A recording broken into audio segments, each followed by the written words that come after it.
Welcome to Cooking with Kelly K9. Today we're going to make some delicious liver dog treats, and a customer of mine gave me this recipe and I do not know who she got it from, but I certainly do love it and so do my dogs. I have done a little bit of variation to the original recipe because everybody that knows me knows I love rosemary and so do the doggies.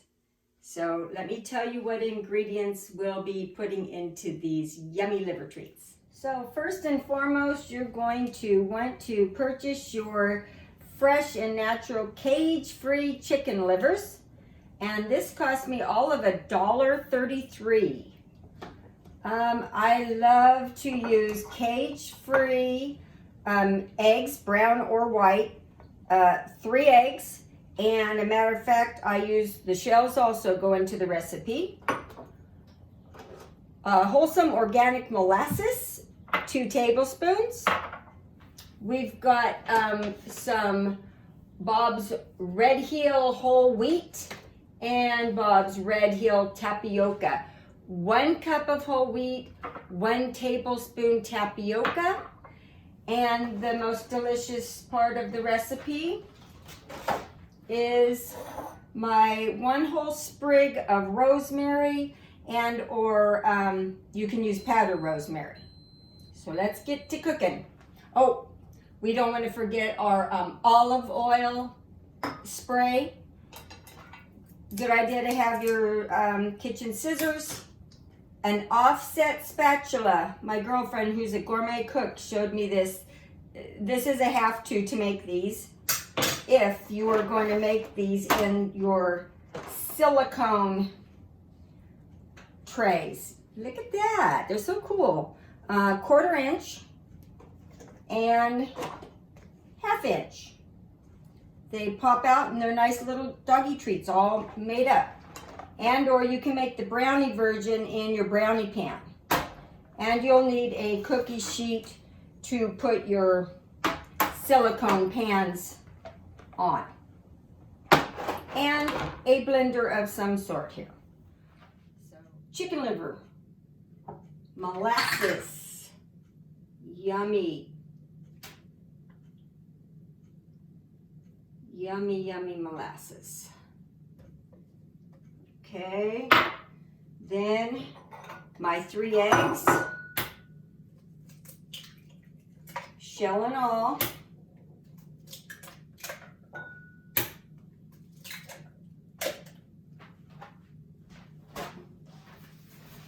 Lots of paper towels.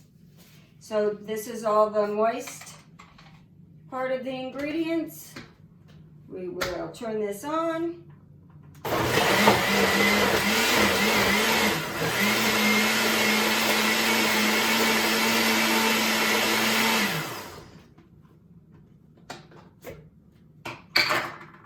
The molasses is nice and gooey. All right, that's looking pretty good. And we're going to now put in our dry ingredients. Cup of wheat flour and a tablespoon of the tapioca flour. Earlier I said just tapioca, it's tapioca flour. Now on my rosemary, I just get a hold of 1 sprig here because I like it fresh out of the garden. I don't waste any of it. And I have found on the smaller little silicone pans that I like to cut this up tinier.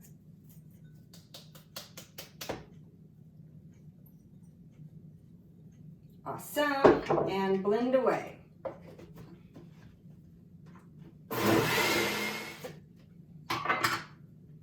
Make sure everything got in there. Good job, good job. It's ready to put into our pans. So now we're ready to pour the ingredients into our silicone pans. I like to spray it with this olive oil and We're going to slowly pour this. This should be the consistency of, I'd say like pancake batter. And I'm still perfecting how much I should be pouring. It's a little tricky. And then your offset spatula, remember it's critical that you have one of these. I'm just filling in all those little holes. I will tell you that I learned early on that I put way too much on most of the time. So it just takes some practice getting this down.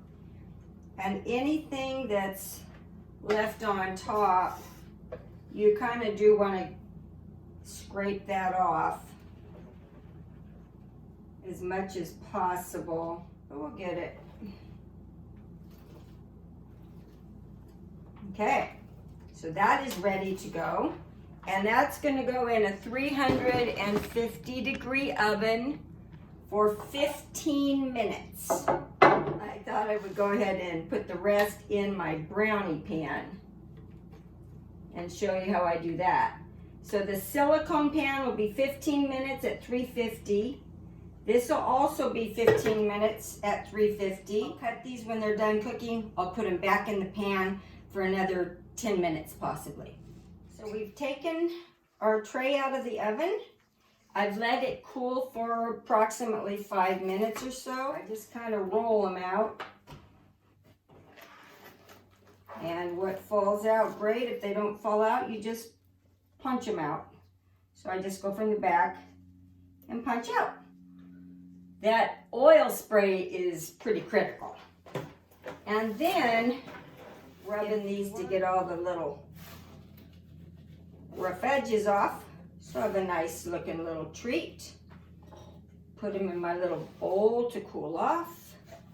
So there you go. There's some nice, and why I like these, they're kind of squishy. I believe the tapioca is what helps them be squishy. So here's the end result of the bigger treats and the little small treats, if you can see that, okay? Now what I like to do is I can freeze the whole thing. I'm gonna freeze these guys in here. One tray fits into my 2-cup Ziploc container. Now I like to use this for training, and so my dogs, instead of getting a whole bowl of kibble, because I'm ditching the food bowl, I'm putting a cup of their kibble in here and a half a cup of the small liver treats, because I want them to get more kibble than treats. And I'm going to just shake this all up. Do my little shaky shake. And this is, remember, fresh meat, no preservatives, so you're not going to want to leave this out. This goes in the refrigerator. I use it within 2 to 3 days at the longest. Our pan of brownies, now you can see how tiny thin this is, tiny thin. So I don't think I'm going to have to put this back in the oven,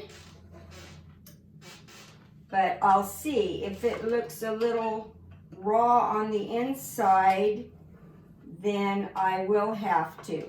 Sometimes the middle is a little gooier, and I am seeing that today, that I've got some gooiness on the center. The outside pieces seem to be done, but not the center. So, and I'm going to give these another probably 15 minutes. I can keep my eye on them. So I like to put them on my cookie tin.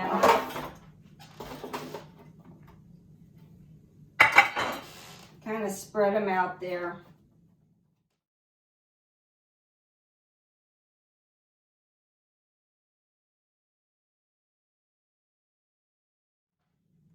So I hope you enjoyed today's Cooking with Kelly Canine. Have fun making your brownie treats and get out there and train your dog with them.